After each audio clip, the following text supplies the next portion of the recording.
mianatra eo tongotrao.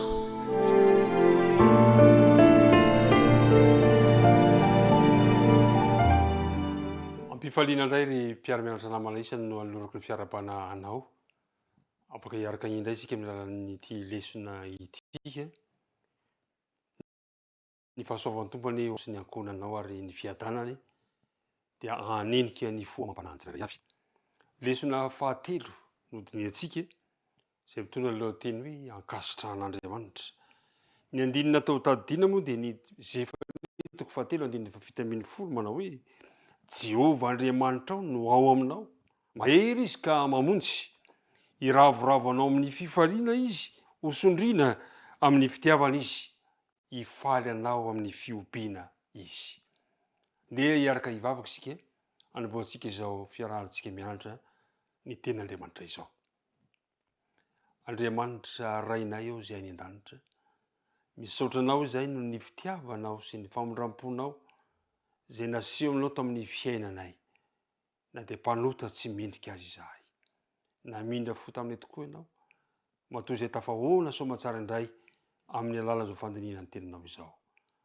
Ankehitriny ary Andriamanitra dia mangataka ny fanaina masina izahay, mba hirotsaka aty am-ponay, hitari-dalana, hanazavanay ny teninao. Dia apetraka ampelantananao ihany koa ny mpiaino rehetra mba eo ambany fitarihan'ny fanaina masina. Ny vavaka dia tononona sy angatahana amin'ny anarana Jesosy. Amen. Ankasitrahan'Andriamanitra. Mahafinaritra izany hoe Andriamanitra mihitsy no mankasitraka. Andriamanitra mihitsy no mankasitraka ny tsirairay avy. Misy tantara kely anankiray mampiheritreritra ity, fetin'ny ray tamin'izay fotoana izay. Indro zazalahy kely 5 taona nanatona ny ray nitondra fanomezana kely tsy dia tsara fonosana. Ary raha vao nanatona azy ilay tovolahy amin'io faly ery manatona ny ray satria fetin'ny ray. Fa ilay ray kosa tonga dia niteny manao hoe ry zanako, tsy ahoako ny fanomezanao, tsy ilaiko, afaka mahavidy aho, afaka mijery zay ho amin'ny volako. Ary nanahy izany aza, ninona omenao anahy dia avy amin'ny volako ihany. Ka noho izany tehirizo, tazony ihany ny fanomezanao, tsy ilaiko, tsy tiako. Fa izao ianao dia zanako ary tiako foana ianao. Ahoana no hevitrao amin'ny fihetsika raim-pianakaviana io? Ny tonga ao an-tsaina avy hatrany dia hoe mafy fo zany ilay mpianakaviana zany. Fiain'ny fangatsiahana, tsy firahina. Azo lazaina koa tsy manam-pitiavana. Ny fanontaniana mipetraka ary mpiara-mianatra namana, tahaka izany ve ilay raintsika any an-danitra? Tahaka izany ve ilay Andriamanitra ivavahantsika? Tsia, tsy tahaka io raim-pianakaviana io no fijerin'Andriamanitra antsika sy ny fanomezana ataontsika. Fa tiako ny ilaza aminao fa ankasitrahan'Andriamanitra isika, saingy amin'ny alalan'i Jesosy Kristy. Ao amin'ny filazantsarany Liko toko faha 10 dia misy tantara anankiray izay hanamafisantsika an'izany. Tantara fanoharana izay nataon'i Jesosy. Mialohan'izay tantara izay nefa dia misy mba fampatsiahivana, fampahirizana omeko anao ity, ry mpiara-mianatra namana isany. Tsy misy olona na iray aza nampanota toy inona ka tsy tian'Andriamanitra. Tian'Andriamanitra izaho sy ianao. Ao amin'ny filazantsarany Liko toko faha 10 dia misy fanoharana telo izay napetraka Jesosy. Izay manasongadina izy telo dia manasongadina ny mahasarobidy eo anatrehan'Andriamanitra ny olombelona lavo anankiray. Ary ny finiavan'Andriamanitra hitady ireny very ireny. Fanoharana voalohany dia ondro very. Ary dia nitady ilay mpiandry, nikaroka mandra-pahitany azy ary rehefa hitany dia naneno fihetsem-pony izy, faly izy. Ny fanoharana faharoa dia indro vehivavy very farantsa kely anankiray. Dia nikaroka eran'ny trano ilay vehivavy, mandra-pahitany azy ihany koa. Ary rehefa hitany dia niantso ny mpiara-monina taminy izy, namany, aneo ny hafaliany fa hita ilay very. Ary ny lehibe indrindra dia ny fanoharana ny amin'ny zanak'adala izay samy manasongadina ny fanehoan'Andriamanitra fitiavana tamin'izany fotoana izany mantsy ny mpitondra fivavahana ny Fariseo sy ny mpanoran-dalàna dia tsy mihevitra an'izay very avelany fotsiny ihany.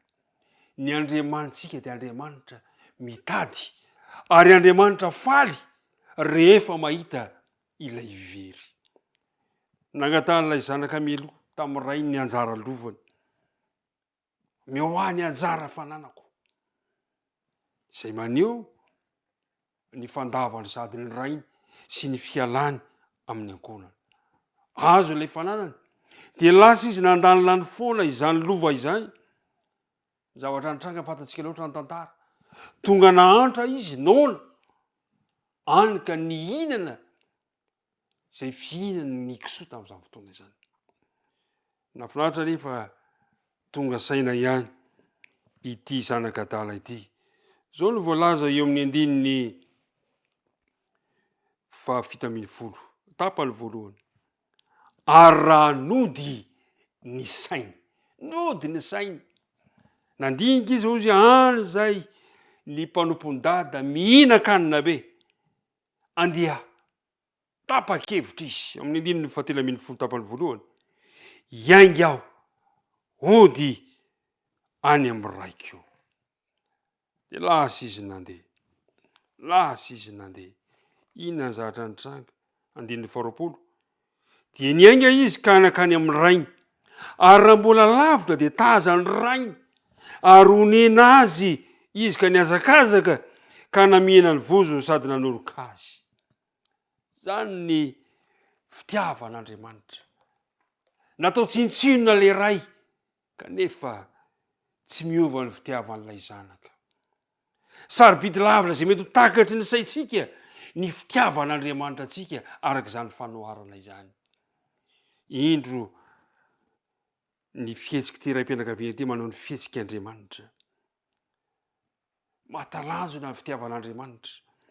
Fa raha mbola lavitra izy dia niazakazaka taza ny rainy. Ry mpiara-mianatra namana isany, Andriamanitra dia manara-maso anao na dia lavitra azy ianao. Ary onena miazakazaka, tsy dia mahazatra loatra tamin'izany vanim-potoana izany hoe indro ray mpianakaviana miazakazaka. Fa nataony izany satria faly izy. Tena mihina ny voziny sady nanoroka azy. Ry mpiara-mianatra namana, mahafinaritra mahita an'izany fa ity tantara ity dia maneho fa fahavian'ny fangorana amin'ny olona tsirairay izay mania Andriamanitra. Ary tena mahafinaritra sy mahafaly an'Andriamanitra ny fiverenany zanany na dia ray monja azy. Zao no voalaza amin'ny filazantsarany Liko 5:10-10. Lazaiko aminareo fa misy fifaliana toy izany eo ny anjelan'Andriamanitra ampanota ray izay mibebaka. Mahafinaritra ny fitiavan'Andriamanitra antsika. Mahafinaritra ny fitiavan'Andriamanitra anao. Tadio fa tsy ahitombanana ny asarobiditsika tsirairay avy eo mason'Andriamanitra. Ny olona mety manambany anao fa Andriamanitra kosa dia mahafantatra ny mahasarobidy ny tombam-bidinao eo anatrehany. Any ka ravoravo loatra Andriamanitra amin'ny fanahy anankiray izay miverina eo aminy. Zao no fihetsepon'Andriamanitra ao amin'ny bokin'ny Zefania 3:7. Nisy faminaninana mpitondraina mpaminany Zefania. Ny amin'ny toe-pon'Andriamanitra na amin'ny fitsepon'Andriamanitra, ny amin'ny fifaliana sy ny aravona mahita mpanota anankiray izay miverina sy mibebaka eo aminy. Zao no voalaza amin'ny andininy 7. Jehovah Andriamanitra no ao aminao, mahery izy ka hamonjy.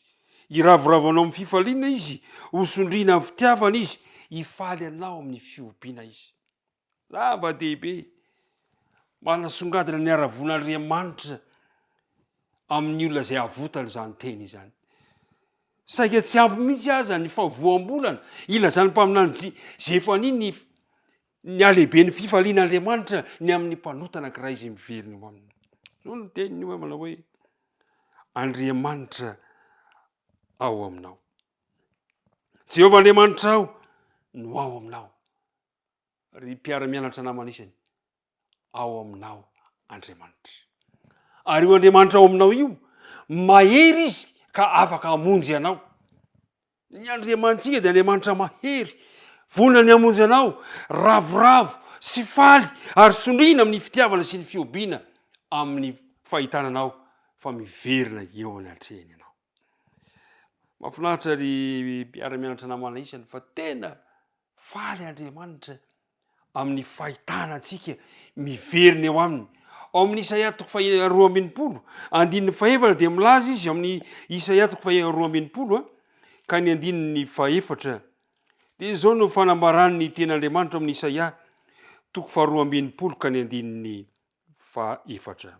Hoy ny fanambarany iray satria faly Andriamanitra mahitanao miverina dia hoy izy manao hoe ianao tsy atao intsony hoe nafoy ary ny taninao tsy atao intsony hoe lao fa ianao atao hoe ilay sitrako ary ny taninao atao hoe vady ampakarina fa sitraky Jehovah ianao ary ny taninao ampanambadiana. Fa sitraky Jehovah ianao atao hoe ilay sitrako. Zany no fomba fijerin'Andriamanitra. Ilay Andriamanitra mpamorona mihitsy no miteny anao izany teny izany, ianao ilay sitrako. Mahafinaritra ry mpiara-mianatra namana isany fa tena mpifaliana no andraisan'Andriamanitra anao. Ary zao no fanamafisana amin'ny boky mpaminany Isaia ihany, Isaia 3:20. Isaia 3:20 ka vakitsika eo amin'ny andininy 4. Isaia 3:20 dia hoy izy hoe satria malala eo imasoko ianao sady be voninahitra ianao sady tiako. Tsy vitany hoe ianao lay sitrak'Andriamanitra, tsy vitany zany fa lazainy manao hoe satria malala eo imasoko ianao sady be voninahitra satria tiako ianao. Mampieritreritra ny mieritreritra mandinika an'izany hoe ahoana tokoa moa no mety iravoravon'Andriamanitra amin'izay olombelona vovoka sy mandalo mpanota monina amin'ity plany manoloana ty planeta midadasika ity izay anisany bitika indrindra isika. Ahoana no mahatonga ny olombelona natomba bidy lehibe toy izany eo anatrehan'Andriamanitra? Ny valiny ry havana dia izao, tsotra ny valiny. Malala io mason'Andriamanitra isika satria teo Jesosy. Amin'ny alalan'i Jesosy dia malala eo imaso isika sady ankasitrahana. Ry mpiara-mianatra namana, tena mahafaly an'Andriamanitra ny olombelona satria tiany ka dia mihevitra ny mahasoa antsika indrindra Andriamanitra. Averiko ny mandeha mahafaly an'Andriamanitra ny olombelona satria tiany ka dia mihevitra antsika mandrakariva izay hahasoa antsika izy fa etsenkilany kosa nefa araka ny fanambarany boky Hiob 10:7 dia tsy mahafaly an'Andriamanitra ny olona rehefa manao ratsy. Tian'Andriamanitra isika, mihevitra ny mahasoa antsika Andriamanitra, malala ny ianao, lay sitrany, fa zay ny kosa tsy mahafaly an'Andriamanitra ny olony rehefa manao ratsy isika. So ny fanambarana mantsy manao hoe fahavetavetany mason'i Jehovah ny lalany ratsy fanahy, fa ny fivavaky ny marina kosa no sitrany dia izay fatra-panaraka ny fahamarinana. Zany no tian'Andriamanitra. Ry mpiara-mianatra namana isany averiny ny mandeha, tsy tian'Andriamanitra ny ratsy fa mahafaly an'Andriamanitra kosa ny tsara. Tia fahamarinana Andriamanitra. Fantany napetraka ary dia zao hoe ahoana ary no ahatonga antsika na ahatonga anao izay olombelona lavo sy mpanota ho ankasitrahana eo imason'Andriamanitra?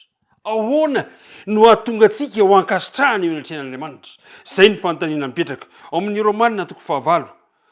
Romanina toko fahavalo ka ny andininy voalohany no andeha ho jerentsika.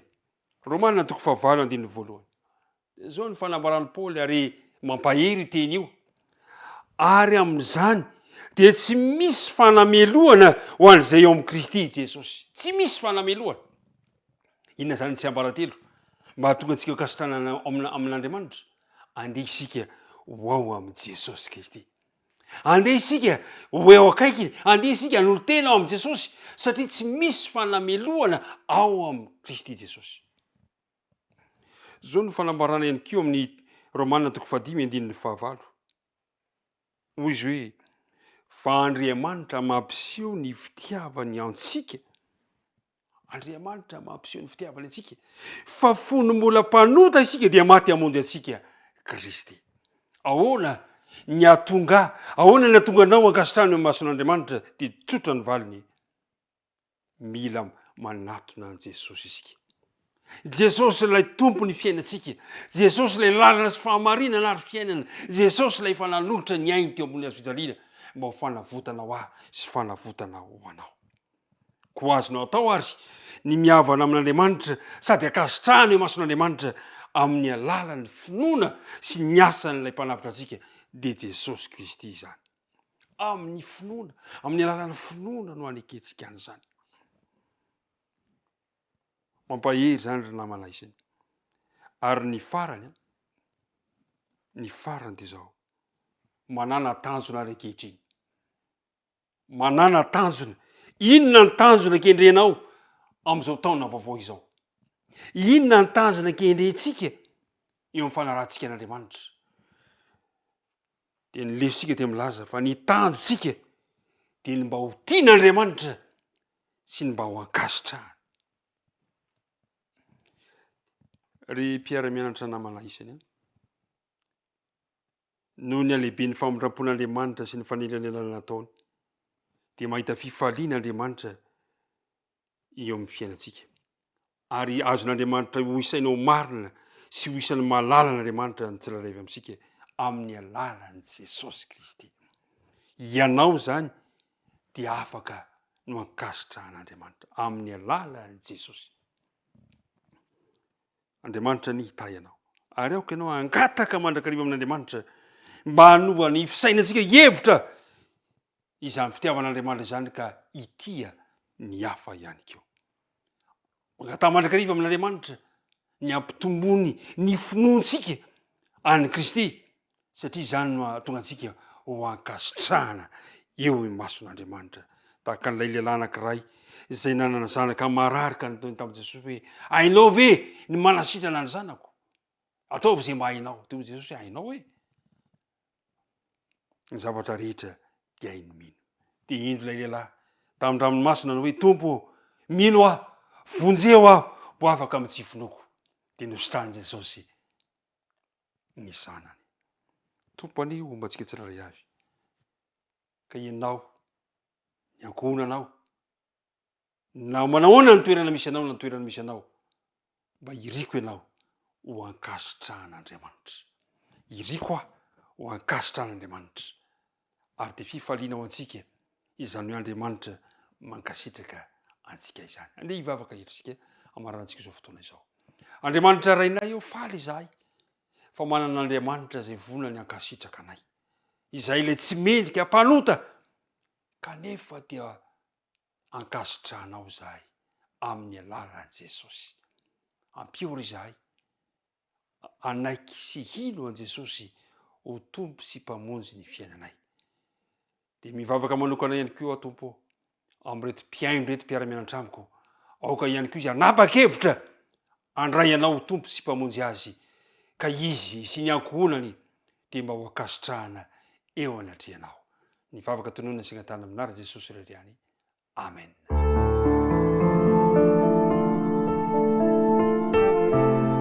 Mianatra eo tongotrao